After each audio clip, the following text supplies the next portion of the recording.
আসসালামু আলাইকুম এভরিওয়ান, কেমন আছেন সবাই? আশা করছি সবাই খুব ভালো আছেন এবং আমিও আল্লাহর রহমতে খুব ভালো আছি। ফারহার ছোট্ট সংসারে আপনাদের সকলকে ওয়েলকাম। আজ আবারও একটি নতুন রেসিপি নিয়ে আপনাদের সামনে হাজির হয়ে গেছি। আজকে দেখাবো মেথি শাক দিয়ে বেগুনের একটি দারুণ রেসিপি। প্রথমেই মেথি শাকগুলোকে আমি খুব ভালো করে বেছে নিয়েছি। এরপর আমি মেথি শাকগুলোকে এরকম ছোট ছোট করে কেটে নেব।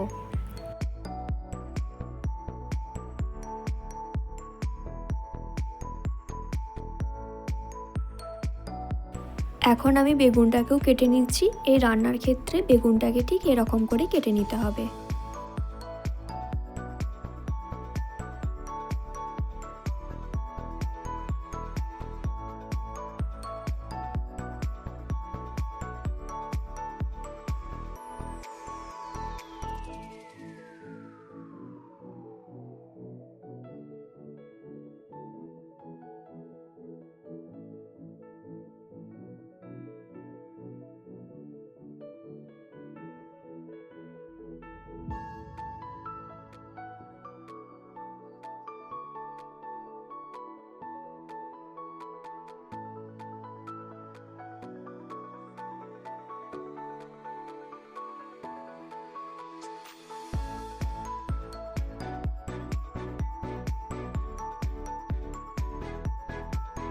কড়াইয়ে কিছুটা সর্ষের তেল দিয়ে দিলাম। তেল গরম হয়ে যাবার পরে তেলের মধ্যে আমি ফোড়নে দিয়ে দেব একটা শুকনো লঙ্কা, তেজপাতা এবং 5 ফোড়ন।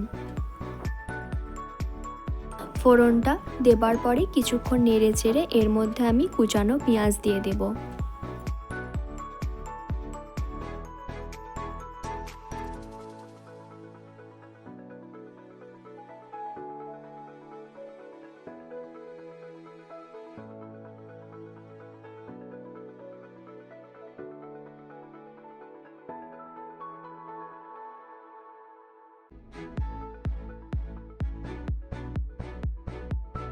পেঁয়াজটা বেশ কিছুক্ষণ ভেজে নেওয়ার পরে হালকা লাল হলে এর মধ্যে আমি আগে থেকে কেটে রাখা বেগুনটাকে দিয়ে দেব।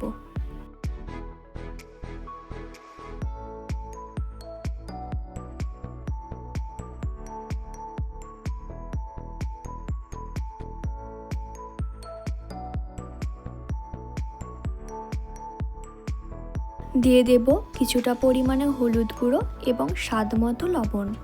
এবার বেগুনটাকে খুব ভালো করে ভাজতে হবে।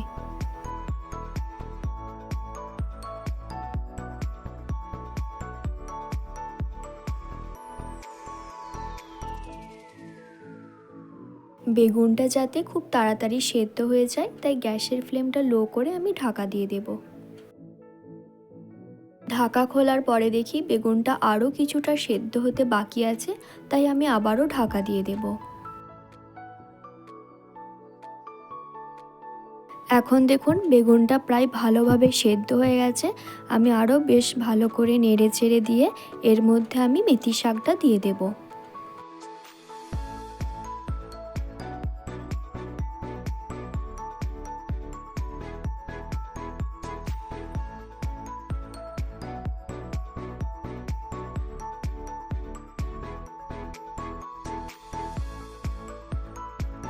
মেথি শাকটা দেবার পরে বেশ ভালো করে কিছুক্ষণ ধরে ভাজতে হবে এবং যাতে মেথি শাকটাও খুব ভালোভাবে সেদ্ধ হয়ে যায় তাই আমি ঢাকা দিয়ে দেব গ্যাসের ফ্লেমটা লো করে।